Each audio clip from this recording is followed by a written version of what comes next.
All right, diving in. We've got a stack of what-if questions from you guys. You know, Randall Munro, the guy with the crazy ideas. Oh, yeah, he's great at those. What if? Serious scientific answers to absurd hypothetical questions. Really? Yeah, exactly.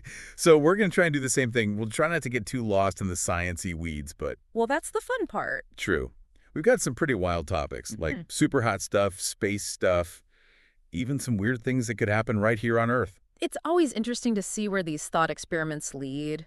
You know, what happens when you really push everyday ideas to the extreme. Absolutely. And that's what this deep dive is all about, exploring the science behind these crazy what-ifs and hopefully giving you a few of those aha moments. You know, those moments where you suddenly understand something in a new way. Right. So to kick things off, how about we jump into a question about extreme temperatures? This one kind of made me laugh. What if you took a sip of hot coffee after being like really, really cold? Like, would your teeth shatter? That's a good one. It sounds funny, but it actually brings up a real scientific concept called thermal shock. Basically, if something goes through a huge and super fast temperature change, different parts of it can expand or contract at different speeds. Oh, okay. Yeah, and that creates stress inside the material. And if that stress gets too big, well, things can break. Like if you pour boiling water into a freezing cold glass and it cracks. Exactly. That's thermal shock in action. So, about those teeth. Yeah. Monroe says, for your teeth to actually shatter from hot coffee, the temperature difference would have to be insane. Yeah, we're talking about a difference you'd never experience in real life. Like your teeth would have to be close to absolute zero and then boom, boiling hot coffee. Right. It's just not realistic. So thankfully our mouths don't work that way. Thank goodness for that. Our bodies are much better at regulating temperature than that. Heat just can't transfer that quickly inside our mouths. That's good to know. So while thermal shock is a real thing, that coffee scenario is more of a thought experiment to get us thinking. Totally. It makes you consider what happens to things under those crazy conditions, even if they're not exactly possible. Okay, so let's stick with this whole temperature thing for a second. Another question we got was about a chainsaw. Needing to be at a specific temperature to instantly cauterize injuries while cutting. Pretty gruesome, right? Yeah, it's a bit out there. But what's interesting is that it tries to combine two totally different processes. Cutting, which is mechanical, and cauterization, which is biological. Right, and cauterization uses heat to seal off blood vessels. Exactly. It stops bleeding and helps prevent infection. But with a chainsaw? I mean, it's like some kind of crazy surgery. Yeah. Yeah, you could say that. Monroe points out how impractical and dangerous that would actually be, though. For sure. A chainsaw hot enough to instantly cauterize would be, well, really, really hot. Like insanely hot. Talk about a fire hazard. And it would probably cause way more damage than a regular cut. Plus, keeping it at that exact temperature while it's spinning so fast? Impossible. Pretty much. You need so much energy to heat it up, and controlling that heat would be a nightmare. So the chainsaw cauterization thing, not happening. Nope. But it's a fun way to think about the effects of extreme heat, I guess. All right, let's switch gears and head out into space. One question you sent us was about building a new star with, well, just what we know and what we have right now. Now that's ambitious. Right. Sounds like science fiction. It does, but it makes you think about how stars actually work. You know, like our sun, it's powered by fusion. Right. Hydrogen atoms smashing together to make helium. Yeah, and that happens deep inside the sun's core where it's crazy hot and under immense pressure. And Monroe really breaks it down, explaining how much energy you'd actually need to make that happen. It's mind-blowing, really. We're talking about an insane amount of hydrogen, like more than we could ever get our hands on. And then the energy. Forget about it. He compares it to setting off a ridiculous number of hydrogen bombs all at once just to get the fusion started. Which, obviously, we're not going to do.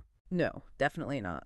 Plus, even if we had the fuel, keeping that super hot, super dense stuff contained is way beyond anything we can do right now. So building a star, not going to happen anytime soon. Nope, we're just not there yet. But understanding how stars work is a huge step, even if we can't build one ourselves. It shows the difference between what we can do and the amazing power of the universe. Totally. It puts things in perspective. All right, let's stay in space for a bit.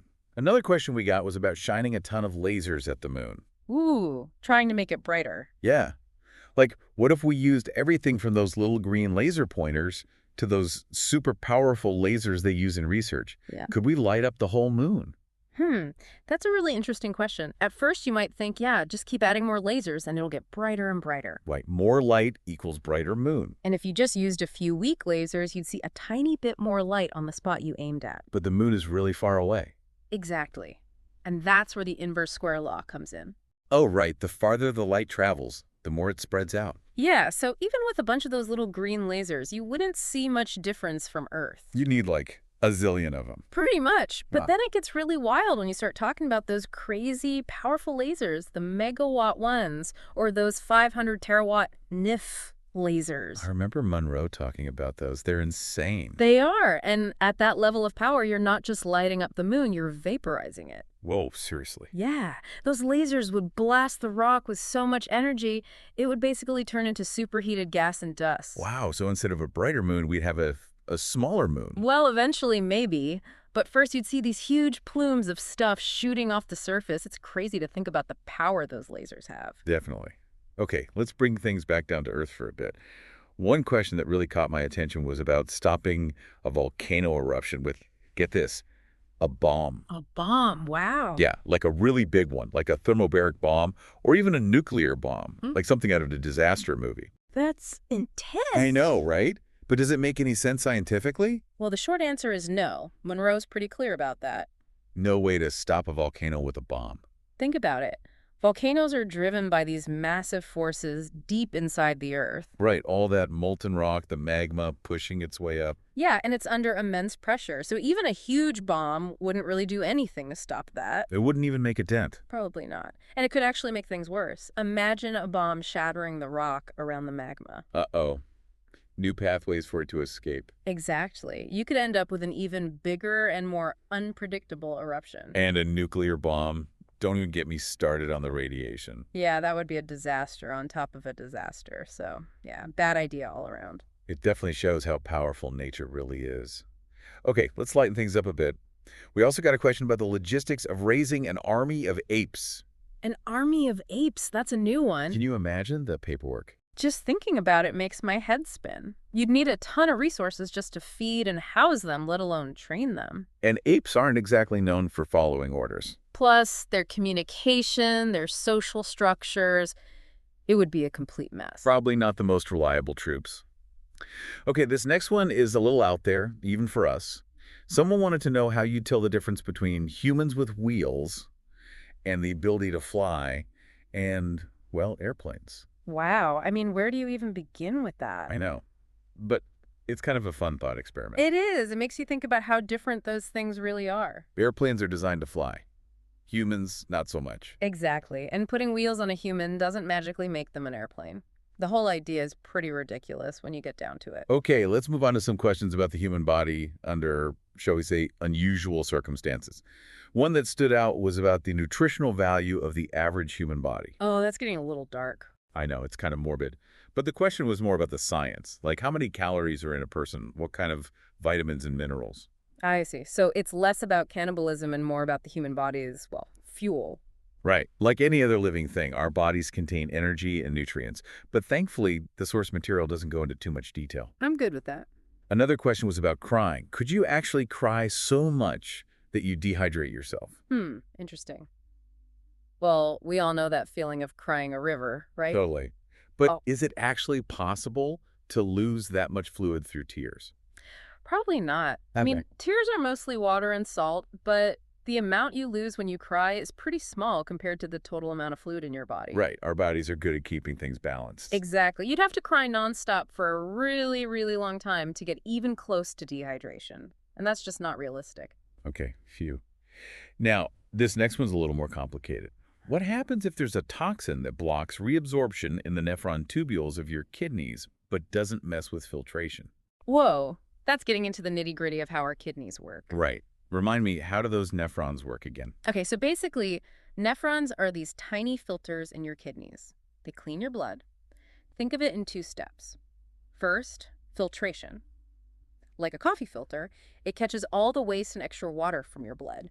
Then, reabsorption. This is where your body takes back the good stuff it still needs, like water, glucose, and electrolytes. It's like filtering, then sponging back up the good stuff. Exactly. But if something blocks that reabsorption, Uh-oh, you're losing all those important things. yeah, and a ton of water too, it would be like constantly peeing out all the good stuff your body needs. That sounds really bad. It would be. You'd get super dehydrated, your electrolytes would go haywire, and your kidneys would probably fail pretty quickly. Yikes. That's scary. It is. Monroe mentions needing a decision in that situation, which probably means you'd need serious medical help, like dialysis, to keep your body going. I see. All right, let's move on to something a bit less intense. How about this? How long would it take a Venus flytrap to de-juice and absorb an entire person? Oh, wow. Now that's a visual. Right. A bit gruesome, but kind of funny, too. Monroe's answer is pretty hilarious. He says it would take around 7 years, assuming the person is chewing gum. 7 years. With gum. Yep. It's obviously a joke, highlighting how ridiculous the question is. I mean, Venus flytraps are tiny, they eat insects, and even that takes a while. So no chance of a human eating Venus flytrap anytime soon. Definitely not. Okay, let's switch gears again and talk about sound. A listener was convinced that there is sound in space. Oh, that's a common one. Is it really? What's the truth? The truth is there isn't sound in space. The source material says it perfectly. There isn't, right? So all those spaceship battles and explosions we hear in movies, Totally fake. no epic sound effects in real space. Nope. Sound needs something to travel through, like air or water. Space is basically a vacuum, meaning there's almost nothing there. So in reality, those battles would be completely silent. Exactly. Silent and spooky. All right, just a few more questions to wrap things up. Here's a fun one. Could you create a tornado by spinning Thor's hammer, Mjolnir, really fast? Ha! That's a good one. But sadly, the answer is no. Monroe is pretty straightforward about that. No Mjolnir tornadoes. Nope. Spinning anything creates air currents, but tornadoes are on a whole different level. Right. They're caused by all sorts of things in the atmosphere, like temperature differences and wind shear. Exactly. It's not something you could create with a hammer, no matter how magical. Okay, one last question before we go. This one's a bit strange. What about the suction power of a lifetime's worth of kissing, all concentrated into one single kiss? Wow, that's creative. Right. I'm not even sure how you'd measure that. Me neither. I mean, kissing does involve a little bit of suction, but to think about storing it up over a lifetime and then unleashing it all at once, That's a lot of suction. way too much. It's just not a realistic concept. It's more of a fun, imaginative idea than anything else. All right, well, that about wraps it up for our What If deep dive. We've covered a lot of ground, from exploding teeth to silent space battles to the impossible dream of building our own star. It's amazing how much science you can learn from thinking about these crazy questions, right? Absolutely. Hmm. What If reminds us to stay curious and explore the possibilities, no matter how absurd they might seem. It encourages a playful approach to science, but it also highlights the limits of what's possible. And ultimately, that's what makes it so interesting. So to our listeners, keep asking what if, and never stop exploring the world around you. You never know what incredible discoveries await. Keep those what-ifs coming. Those seemingly simple questions are often the ones that lead to the most fascinating insights. What might seem like a ridiculous premise today could unlock new scientific understandings tomorrow. Until next time, happy exploring.